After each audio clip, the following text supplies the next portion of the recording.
Welcome back. तो भाषाई कौशल पढ़ रहे हैं हम, और भाषाई कौशल में हम जो बुनियादी इसके आइडियाज़ हैं वो हम पढ़ चुके हैं। फिर हमने 1 बाय 1 कौशलों के बारे में पढ़ना स्टार्ट किया। तो हमने श्रवण कौशल पढ़ा, अच्छे से पढ़ा। फिर हमने भाषण कौशल पढ़ा। तो 2 कौशल हम पढ़ चुके हैं, और ये दोनों किस कैटेगरी में आते हैं, किस जो बांटा गया था जिस तरह से इनको, तो ये आते हैं प्राथमिक में, श्रवण और भाषण कौशल। अब हमें पढ़ने हैं गौण कौशल, पठन और लेखन, जो कि अगेन इंपॉर्टेंट है। और विद्यालय में जो शिक्षा होती है उनमें उस शिक्षा में इन गौण कौशलों पे बड़ा जोर है, पढ़ने पे और लिखने पे बहुत जोर है। तो चलिए पढ़ना स्टार्ट करते हैं कि क्या है पठन कौशल, कैसे उसका विकास किया जा सकता है, और क्या है लेखन कौशल और कैसे उसका विकास किया जा सकता है। तो अब हम पढ़ रहे हैं पठन कौशल। क्या होता है पठन कौशल? देखिए, पठन कौशल है पढ़ना। इसका दूसरा नाम वाचन कौशल भी है। तो वाचन भी कहते हैं, पढ़ना मतलब वाचन। अब पठन कौशल जो है इसका मतलब क्या है, इसका अर्थ क्या है? जैसे श्रवण कौशल और भाषण कौशल का कुछ कुछ अर्थ था। पठन कौशल है जो लिखित शब्द हैं, अक्षर हैं, उनके आधार पर अर्थ निकालना। तो पठन कौशल में है लिखित शब्दों से अर्थ ग्रहण। लिखित शब्दों से अर्थ ग्रहण, ये है इसका मतलब जो सबसे बुनियादी आइडिया। तो सबसे बेसिक आइडिया ये है। अब लिखित शब्द जब होते हैं, जब चीज लिखी होती है, लाइक पूरा वाक्य होता है, तो उसमें सिर्फ शब्द नहीं होते हैं, उसमें एक और चीज होती है जो कि बहुत इंपॉर्टेंट है, बहुत महत्वपूर्ण है, और उसके आधार पर अर्थ बदल सकता है। ठीक है, उसके आधार पर अर्थ बदल सकता है, जिसको हम बोलते हैं विराम चिन्ह। तो विराम चिन्हों की समझ भी आती है इसमें, विराम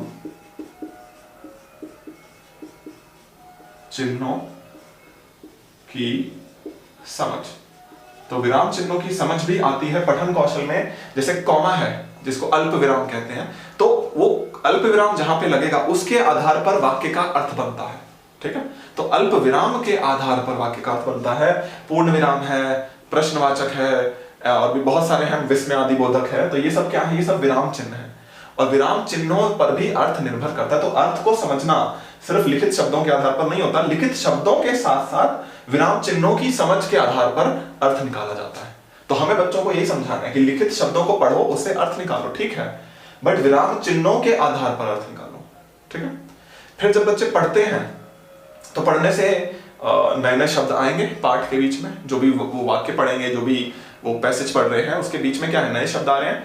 तो उन नए शब्दों का अर्थ निकालते हैं बच्चे, उस जो भी दे रखा है बड़ा सा पैराग्राफ, उसके आधार पर, संदर्भ के आधार पर अर्थ निकाले जाते हैं, या डिक्शनरी देखकर भी निकाले जा सकते हैं। बट द पॉइंट इज कि वो जो अर्थ निकाला गया, तो बच्चों को नए नए शब्द जानने को मिले, उनका अर्थ जानने को मिला। तो बच्चों के शब्द भंडार में वृद्धि होती है। जब बच्चे पढ़ते हैं तो उनके शब्द भंडार में वृद्धि होती है। तो ये भी बहुत बहुत महत्वपूर्ण पहलू है इसका, शब्द भंडार में वृद्धि। वरना अगर बच्चे पढ़ रहे हैं और उनको अर्थ समझ नहीं आ रहा, तो फिर तो बेकार चीज है।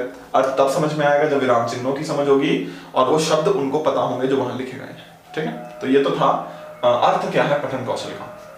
अब पठन कौशल को विकसित कैसे करेंगे? तो पठन कौशल को विकसित कैसे करेंगे, उसमें भी हमें 2 चीजों को ध्यान में रखना है। एक तो है मौन पठन। क्या होता है मौन पठन, जिसका हमें ध्यान रखना है। और एक होता है सस्वर पठन। तो हमें मौन पठन भी कराना है और हमें सस्वर पठन भी कराना है। बट ये होता क्या है? मौन पठन होता है जब बच्चा पढ़ रहा है, खुद मतलब पुस्तक में से पढ़ रहा है, और पढ़ के अर्थ निकाल रहा है, बहुत ही द्रुत गति, स्पीड से पढ़ रहा है, बट पढ़ इस तरह से रहा है कि आवाज नहीं आ रही है। तो वो मन में पढ़ रहा है, आवाज नहीं आ रही, उसके अंदर से वो पढ़ रहा है, बहुत ही तीव्र गति से पढ़ रहा है, द्रुत गति से पढ़ रहा है, अर्थ भी समझ रहा है, बट आवाज नहीं आ रही। तो मौन पठन वो होता है। सस्वर पठन होता है जब बच्चा पढ़ता है तो आवाज आती है, वो बोल बोल कर पढ़ता है, ताकि वो किसी को बता सके या खुद के लिए भी। कभी कभी ऐसा होता है कि जो छोटे बच्चे होते हैं ना, उनको समझ नहीं आता जब वो पढ़ते हैं, तो छोटे बच्चे सस्वर पाठन जब करते हैं, बोल बोल कर जब पढ़ते हैं, तब उनको समझ में आता है। तो अर्थ ग्रहण के लिए छोटे बच्चों के लिए हमें सस्वर पाठन कराना है, बट जो बच्चे बड़े हो चुके हैं वो मौन पठन से भी अर्थ निकाल सकते हैं। अब हम इन दोनों को अगर कंपेयर करें सस्वर पठन और मौन पठन में, तो सस्वर में आवाज आती है, मौन में नहीं आती है, पहली चीज। दूसरी, सस्वर जो है वो थोड़ा धीमा प्रोसेस है, धीमी प्रक्रिया है, क्योंकि इसमें एक एक शब्द को बोल बोल कर पढ़ा जाएगा, तो बोलने में भी टाइम लगेगा। बट मौन पठन द्रुत गति से होता है, बहुत स्पीड से हो सकता है, ठीक है। तो सस्वर पठन भी हमें विकसित करना है बच्चों में, मौन पठन भी विकसित करना है, जहां पे जैसी आवश्यकता हो बच्चे वो कर पाए, ठीक है। अब जैसे लाइब्रेरी है, जो पुस्तकालय होता है, वहां पे अगर बच्चे बैठ के पढ़ रहे हैं तो सस्वर पठन नहीं हो सकता ना वहां पे, तो हमें मौन पठन भी सिखाना है बच्चों को, मन मन में पढ़ना सिखाना है। बट अगर वो क्लास में हम उनसे पढ़ा रहे हैं कि खड़े होके पाठ पढ़ो, तब सस्वर पठन होना चाहिए, तब हमें मौन पठन नहीं कराना है, ठीक है। अब पढ़ने की हैबिट हमें डेवलप करनी है, हमें बच्चों में पढ़ने की हैबिट डेवलप करनी है। तो हम कैसे करें, हम क्या ऐसा करें कि बच्चों में पढ़ने का विकास हो, उनका इंटरेस्ट बने। तो आपको एक चीज करनी है जो कि बहुत बहुत जरूरी हो जाती है, आपको बच्चों की रुचि उत्पन्न करनी है। कैसे करोगे? रुचि उत्पन्न की जाती है बाल साहित्य से। बाल साहित्य क्या होता है? बाल साहित्य, बाल मतलब बच्चों का साहित्य। बच्चों का साहित्य क्या है? जैसे कि बच्चों की ना पत्रिकाएं आती हैं, मैगजीन्स आती हैं, आपने बचपन में सुनी होंगी, नंदन मैगजीन है, चंपक है, कॉमिक बुक्स आती हैं जैसे चाचा चौधरी के ऊपर है, इस तरह की जो नागराज है उसके ऊपर है। तो ये सब क्या है? ये है बाल साहित्य। आपको बच्चों को सिर्फ पढ़ने के लिए प्रोत्साहित करना है, पढ़ने में क्या पढ़ रहे हैं इससे मतलब नहीं है। अखबार पढ़ रहे हैं, पाठ्य पुस्तक पढ़ रहे हैं, मैगजीन पढ़ रहे हैं, कॉमिक बुक पढ़ रहे हैं, कुछ भी पढ़ें, बट उससे रुचि उत्पन्न हो। रुचि उत्पन्न होगी तभी वो शब्द भंडार में अपनी वृद्धि कर पाएंगे। हाँ, तो रुचि उत्पन्न करना बहुत जरूरी है, और वो रुचि उत्पन्न बाल साहित्य से ही हो सकती है। तो आप चाहते हो कि बच्चे पढ़ने की हैबिट बनाएं, हम चाहते हैं बच्चे पढ़ने की हैबिट डेवलप करें, तो हमें बाल साहित्य का बहुत अच्छे से उपयोग करना है। बच्चों को स्टार्टिंग में हम प्रोवाइड करेंगे, एक बार जब पढ़ने की हैबिट बन जाएगी फिर वो कुछ भी पढ़ेंगे, वो अखबार भी पढ़ेंगे, ठीक है, वो पाठ्य पुस्तकें भी बहुत अच्छे से पढ़ेंगे, बाल साहित्य के अलावा और साहित्य भी अगर उनको मिल जाता तो पढ़ेंगे। तो सबसे इंपॉर्टेंट क्या है, सबसे महत्वपूर्ण क्या है? बच्चों में स्वाध्याय की जो हैबिट है उसको डेवलप करना, उस आदत को डेवलप करना। तो हम चाहते हैं स्वाध्याय। अब ये स्वाध्याय के लिए पहले तो हम बाल साहित्य से रुचि उत्पन्न करते हैं, रुचि अगर हो जाती है उसके बाद उनको पुस्तकालय ले जाकर पुस्तक देना, और बच्चे उस पुस्तक को पढ़ के कुछ दिन में वापस करें, ये सब हमें करना है। जैसा कि होता भी है विद्यालयों में, आपने देखा होगा, बच्चों को हफ्ते में एक दिन पुस्तकालय ले जाया जाता है, कोई एक पीरियड होता है पुस्तकालय का, तो पुस्तकालय ले जाकर उन सबको बुक इशू की जाती है, तो उस बुक को वो एक हफ्ते बाद वापस करते हैं। तो ये क्यों किया जाता है? स्वाध्याय की आदत को विकसित करने के लिए। बट स्वाध्याय तो तब आएगा ना जब रुचि होगी, तो पहले आपको रुचि विकसित करने। तो जब हम छोटे बच्चों की बात करते हैं, छोटे बच्चों को जब हम स्कूल लेके जाएंगे, पुस्तकालय लेके जाएंगे, तब आपको उनको बाल साहित्य से जुड़ी पुस्तकें देनी है, कॉमिक्स बुक्स दो, मैगजीन्स दो, नंदन चंपक जैसी, इस तरह की चीजें दो जो इंटरेस्टिंग हो। तो कैसी? रंग बिरंगी पुस्तकें दो जिनमें रंगीन चित्र हो, बच्चों को इंटरेस्ट आए। तो प्रारंभ ऐसे किया जाएगा बाल साहित्य से, और आगे जाकर फिर स्वाध्याय की आदत को विकसित किया जाएगा, ठीक है। तो ये था पठन कौशल, ज्यादा कुछ नहीं है इसमें, जैसा कि आपको समझ भी आ गया होगा।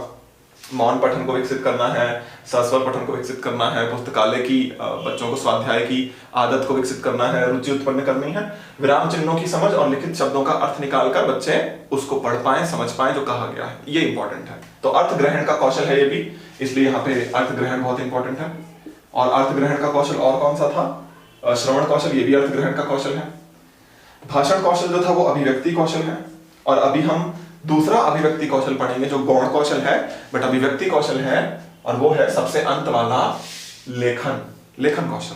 तो चलिए स्टार्ट करते हैं पढ़ना। लेखन कौशल की क्या होता है, लेखन कौशल कैसे, क्यों हमें विकसित करना है, कैसे हमें विकसित करना है लेखन कौशल, ठीक है।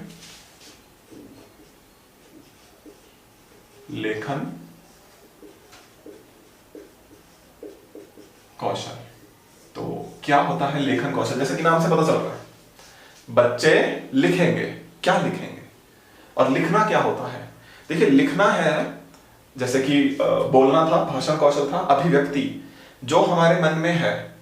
भाषण कौशल में था हम उसको बोल कर कह पाए, लेखन कौशल में है हम उसको लिखकर सामने वाले तक पहुंचा पाए, मतलब सामने वाले को समझा पाए। तो लेखन कौशल भी अभिव्यक्ति है, बट ये है लिखित रूप से अभिव्यक्ति, लिखित रूप से अभिव्यक्ति।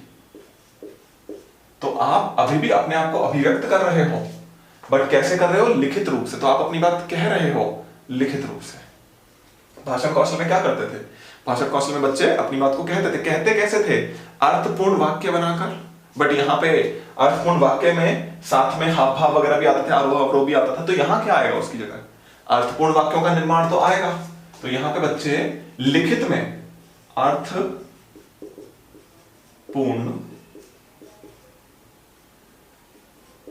वाक्यों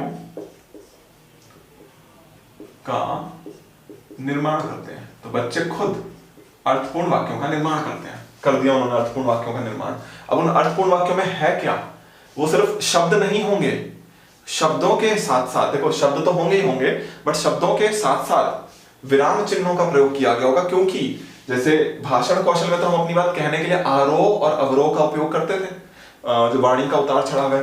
बट लिखित में वो आरोह अवरोह कैसे आएगा? वो लिखित में जो आरोह अवरोह आता है वो आता है विराम चिन्हों के प्रयोग से। तो हम यहां पे शब्दों और विराम चिन्हों को प्रयोग करते हैं। शब्दों व विराम चिन्हों का उपयुक्त प्रयोग। तो हमने क्या किया? हमने शब्दों मतलब वाक्य बनाए, उनके उसके अंदर शब्दों को डाला, उसके अंदर विराम चिन्हों को डाला, और उन शब्दों से, उन विराम चिन्हों के आधार पर पूरा जो वाक्य बना है उसका अर्थ निकलेगा, कुछ एक अर्थ निकलेगा, और वो हम कहना चाह रहे थे, वो हम अभिव्यक्त करना चाह रहे थे लिखित रूप से। तो ये हमने किया। अब कैसे विकसित किया जाए लेखन कौशल को? तो ये तो अर्थ है इसका कि हम कहना, मतलब लेखन कौशल का तात्पर्य क्या होता है, ये है। तो लेखन कौशल का तात्पर्य क्या है? कि लिखित रूप से अभिव्यक्त किया जाए, उसमें अर्थपूर्ण वाक्यों का निर्माण हो, अर्थपूर्ण वाक्यों में शब्दों को, विराम चिन्हों को उपयुक्त तरीके से प्रयोग किया जाए। बट कैसे हम बच्चों में लेखन कौशल का विकास करेंगे, ये समझना जरूरी है। तो लेखन भी बहुत छोटेपन से ही शुरू हो जाता है। बच्चा घर में ही कलम लेके, पेन लेके दीवार पे लिख रहा होता है, कुछ अभी लिखना नहीं आता उसको, बट लिख रहा होता है, कुछ बना रहा होता है, कुछ ड्रॉ कर रहा होता है।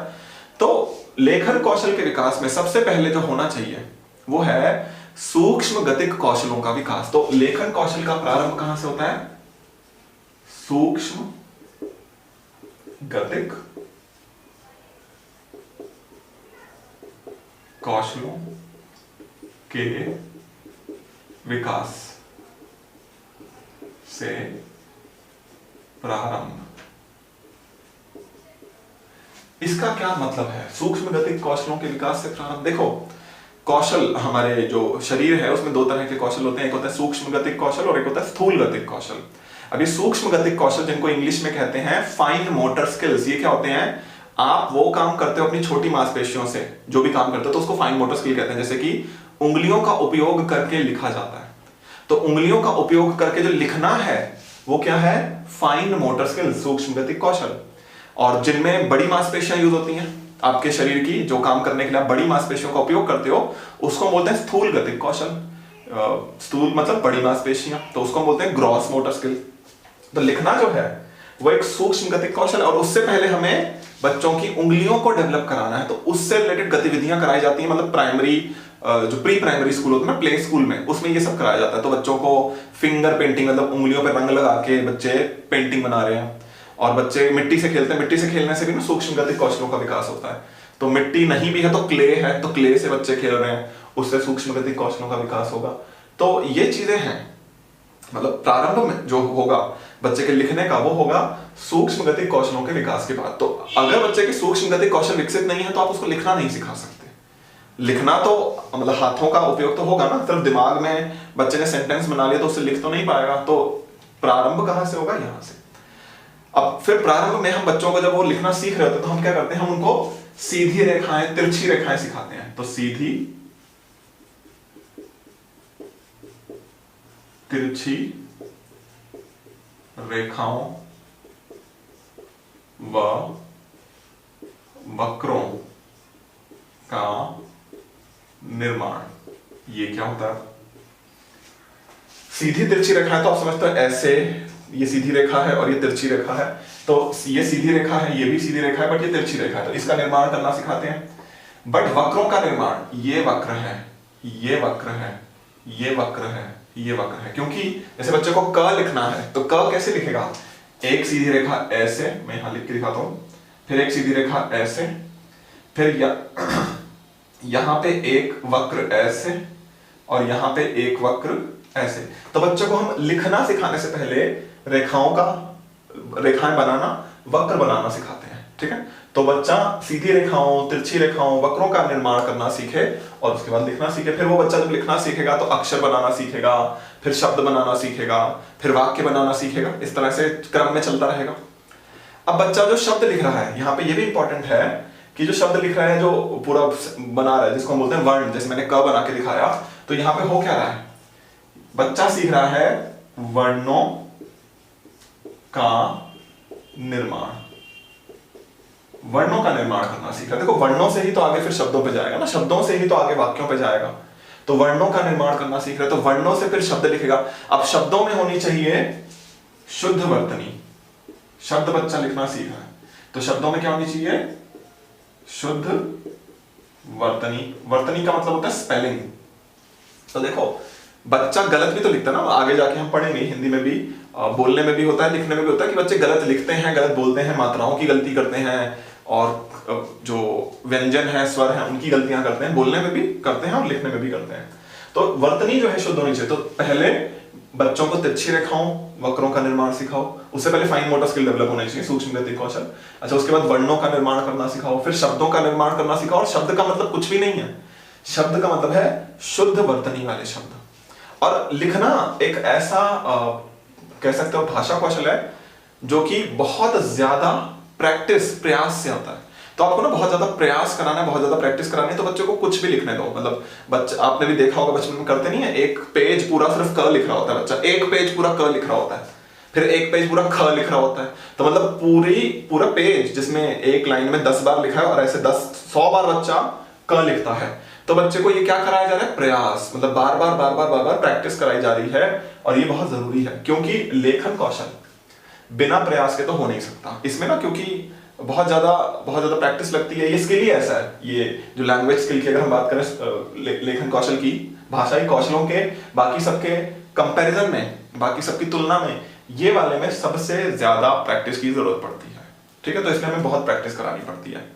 अब शुद्ध वर्तनी के बाद बच्चा मतलब जब वाक्य बनाता है, तो वाक्य में हमें 2 चीजों का ध्यान रखना है। एक तो विराम चिन्हों का सही प्रयोग करें, विराम चिन्हों का सही प्रयोग। हम चाहते हैं कि विराम चिन्हों का सही प्रयोग करें, क्योंकि विराम चिन्ह अगर गलत हो गए तो अर्थ गलत हो गया, ठीक है। तो यहां पे लिखा गया, देखो, विराम चिन्हों का उपयुक्त प्रयोग, क्योंकि ये एक अर्थ ग्रहण का अभिव्यक्ति कौशल है। तो हम सामने वाले को जो अपनी बात कह रहे हैं, और अगर हमने उसमें विराम चिन्ह गलत लगा दिए तो उसको वो शायद ढंग से समझ नहीं पाएंगे, उस वाक्य को सही से समझ नहीं पाएंगे। तो सामने वाला व्यक्ति हमारे लिखे गए वाक्य को समझे, उसके लिए हमें क्या चाहिए, विराम चिन्हों का सही प्रयोग। विराम चिन्हों का सही प्रयोग के साथ साथ अगर हम वाक्य की बात करें, तो बच्चों को क्योंकि प्रैक्टिस कराई जाती है, गलत लिखते हैं ना बच्चे अक्सर, शब्दों को भी, वाक्यों को भी, तो हम बच्चों को क्या कराते हैं, हम बच्चों को कराते हैं एक तो श्रुतलेख कराते हैं। साथ साथ हम हैंड राइटिंग सुधारना चाहते हैं, क्योंकि हैंड राइटिंग बहुत जरूरी है। अगर आप साफ सुथरा नहीं लिखोगे तो समझ नहीं आएगा। तो हम बच्चों को कराते हैं सुलेख। हम बच्चों को श्रुतलेख भी कराते हैं, हम बच्चों को सुलेख भी कराते हैं। और किस लिए कराते हैं, ध्यान से सुनिए, प्रैक्टिस के लिए। क्योंकि बताया ना, लेखन कौशल एक ऐसा कौशल है जो बहुत अधिक प्रैक्टिस से, बहुत अधिक प्रयास करने से, बार बार चीज को करने से ही डेवलप होता है, ठीक है। अब फिर जब बच्चे बड़े हो जाए, मतलब काफी बड़े लेवल पे आ गए, तीसरी, चौथी, 5वीं क्लास में आ गए, और उससे भी आगे अगर आ गए, तो अब तक बच्चे ये सब सीख चुके होते हैं, बट कॉन्स्टेंटली इस पे हमें काम करते रहना, रुकना नहीं है। अब हम बच्चों से उनके अनुभवों को पूछ सकते हैं, उनसे साहित्यिक रचनाएं, जैसे कि एक छोटी सी कहानी लिखो या पढ़ी हुई कहानी लिखो, ऐसा भी कह सकते हैं। तो साहित्यिक रचनाएं करवा सकते हैं, अपने अनुभव लिखने करवा सकते हैं। मतलब इन द एंड इस सब का मीनिंग क्या है, हम उनको दे रहे हैं अभिव्यक्ति के अवसर। तो आपको क्या करना है, अभिव्यक्ति, कैसी वाली अभिव्यक्ति, लिखित अभिव्यक्ति, लिखित अभिव्यक्ति के अधिकाधिक अवसर प्रदान। तो आपको अभिव्यक्ति, लिखित अभिव्यक्ति के अधिकाधिक अवसर प्रदान करने वो कैसे होंगे? आप वही चीज करो जो हम भाषण कौशल में कर रहे थे। भाषण कौशल कहां गया? ये ना, भाषण कौशल में हम बच्चों से कह रहे थे अपने अनुभव बांटो, तो अपना अनुभव बच्चा बता रहा था। सेम वही चीज हम यहाँ पे लिखवा सकते हैं कि अच्छा आपने दिवाली कैसे मनाई, इसके ऊपर एक निबंध लिखो। तो एक तो होता है निबंध बच्चे याद करके आ रहे हैं, एक होता है आपने कैसे मनाई वो लिखो, या आपने अपना जन्मदिन कैसे मनाया वो लिखो। तो ये होता है अपने जो भी आपके अंदर विचार हैं उनको अभिव्यक्त करना। तो अब बच्चों को ऐसा टास्क देकर, ऐसा कार्य देकर उनको अभिव्यक्ति का अवसर दे रहे हो। तो अभिव्यक्ति के अवसर में क्या करो? अपने अनुभव लिखो। ये तो सबसे मतलब अच्छा रहता है, अपने अनुभव लिखना तो मतलब सबसे ही अच्छा रहता है। इससे अच्छा तो और कुछ हो ही नहीं सकता, क्योंकि इससे बच्चे की क्रियाशीलता भी आती है, इससे बच्चे की सृजनात्मकता भी आती है, इससे बच्चे के जो विचार हैं जो वो लिख रहा है तो मौलिकता आती है। क्योंकि देखो अपने अनुभव लिख रहा है ना, किसी से पूछ के नहीं लिख रहा है, किसी के सुने हुए नहीं लिख रहा है, किसी से कहीं किताब से याद किए हुए नहीं लिख रहा है। तो इससे अच्छा तो कुछ हो नहीं सकता, क्योंकि लिखने में आती है मौलिकता इस वाले तरीके से। फिर कुछ बच्चे, सब तो ऐसा नहीं कर पाते, बट कुछ बच्चे अपनी खुद की रचनाएं करने लग जाते हैं। तो आप बच्चों से कह सकते हो अपने आप कोई कहानी लिखो, अपने आप कोई कविता लिखो, कुछ भी लिखो। तो आप बच्चों से साहित्यिक रचना भी करवा सकते हो, बट ये थोड़ा हायर लेवल पे आती है, मतलब छोटे बच्चों को नहीं हो पाएगा और हायर लेवल पे भी सब लोग नहीं कर पाएंगे, बट आप कर सकते हो। तो साहित्यिक रचनाओं के लिए प्रेरित करो, साहित्यिक रचना निर्माण। तो आप ये भी कर सकते हो कि बच्चे साहित्यिक रचनाएं कर रहे हैं, खुद कर रहे हैं। यहां पे भी क्या है कि मौलिकता, विचारों की मौलिकता। तो ये चीजें हैं जो कि लेखन कौशल और पठन कौशल के बारे में हमें पता होने चाहिए। ये दोनों कौशल गौण कौशल हैं, बाद में आते हैं, और लेखन तो खैर सबसे ही बाद में आता है और सबसे ज्यादा प्रैक्टिस चाहिए होती है इसकी, ये याद रखना।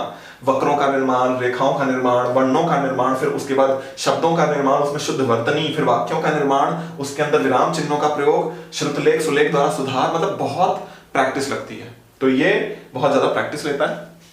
और इन जो सारे हमने पढ़े इनको हमेशा क्रम में ही करना है, बट अंतः संबंधित होते हैं। तो आपको इस बात का ध्यान रखना है। अब मान लो पेपर में क्वेश्चन आता है और दोनों ऑप्शन दे रखे कि अंतः संबंधित होते हैं और क्रम में होते हैं, तब आप कौन सा आंसर सही लगाओगे?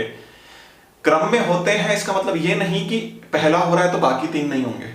जब पहला हो रहा है कौशल विकसित, तो बाकी तीन पर भी काम चल रहा है, तो तीनों चारों साथ में चल रहे होते हैं। तो आप सही आंसर लगाओगे। मान लो ऑप्शन में क्रम भी दे रखा है और अंतः संबंधित भी दे रखा है, तो आप अंतः संबंधित वाला सही लगाओगे, क्रम वाला नहीं। क्रम भी सही है, बट दोनों को कंपेयर करें तो अंतः संबंधित वाला ज्यादा सही है, ठीक है।